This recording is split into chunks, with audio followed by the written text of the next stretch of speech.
Que le fidèle reçoive volontiers le vénérable sacrement du corps du Seigneur. En effet, il progressera plus dans la sainteté de vie et l'union divine par une humble, fréquente et pieuse réception du pain de Dieu, du pain venu du ciel, mieux que par toute autre pratique.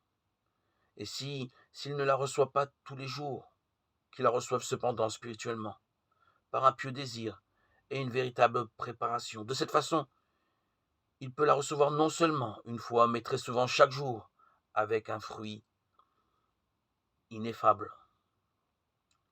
Dans la fraction de pain, dans ce pain par lequel Dieu se donne à nous, nous recevons sous l'espèce du pain et sous celle du vin le Christ tout entier dans notre vie, c'est-à-dire son corps, son sang, son âme, sa divinité.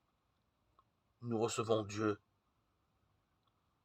unique, le Dieu d'Israël qui s'est fait par ce pain, son corps donné à nous, en sacrifice pour tous les péchés du monde. Il s'est donné. Et celui qui reçoit ce corps du Seigneur avec la piété requise est purifié de toutes ses fautes. Du même, est-il rendu participant de tous les biens que le Christ a mérités en sa vie, sa passion et sa mort, et même de tous les biens jamais réalisés au cours du temps, depuis Adam jusqu'au dernier des élus. Enfin, il est uni, incorporé au Christ. Il reçoit par la force et énergie pour résister aux vices et persévérer dans les œuvres bonnes.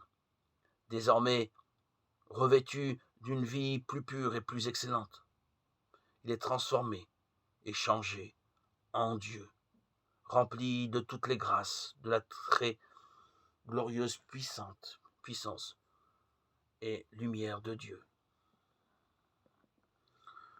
de son amour ineffable, qui l'envahit, l'inonde, le nourrit, l'édifie, l'enrichit, le fortifie pour mieux combattre le mal